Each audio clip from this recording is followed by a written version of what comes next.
Conference अपने 87 साल पूरे होने पर बाग तहरीक आज़ादी कश्मीर के अवलीन मोर्चे पर कश्मीर बनेगा पाकिस्तान कन्वेंशन का इनेकाद कर रही है। इस कन्वेंशन में हम 60,000 से ज़ायद मंदूबीन की शिरकत की तवक्को करते हैं।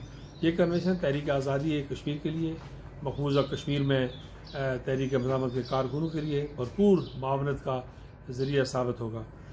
ये कन्वेंशन नरेंद्र मोदी की जो पाकिस्तान मुखालिफ पॉलिसीज़ हैं उनके ख़िलाफ़ एक रेफरेंडम की हैसियत रखता है। मुस्लिम कॉन्फ्रेंस रियासत जम्मू और कश्मीर के सियासी शऊर की पहली आवाज़ है। मुस्लिम कॉन्फ्रेंस रियासत जम्मू और कश्मीर का नज़रियाती हिसार है। आज आज़ाद कश्मीर से हम ये पैगाम देना चाहते हैं कि रियासत जम्मू और कश्मीर के तमाम लोग हिंदुस्तानी जाहिलियत के मुकाबले में मुसल्लह अफ़वाज पाकिस्तान के साथ खड़े हैं।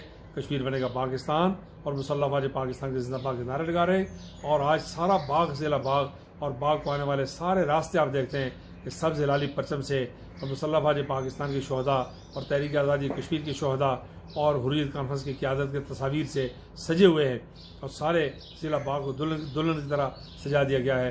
ये कन्वेंशन एक तारीख़ी संग मील साबित होगा रियासत जम्मू और कश्मीर की तहरीक के हवाले से, दाखिली सियासत के हवाले से, पाकिस्तान के साथ यकजहती के हवाले से, इस्तेहकाम पाकिस्तान के हवाले से और तहरीक आज़ादी कश्मीर को तकवीर देने के हवाले से।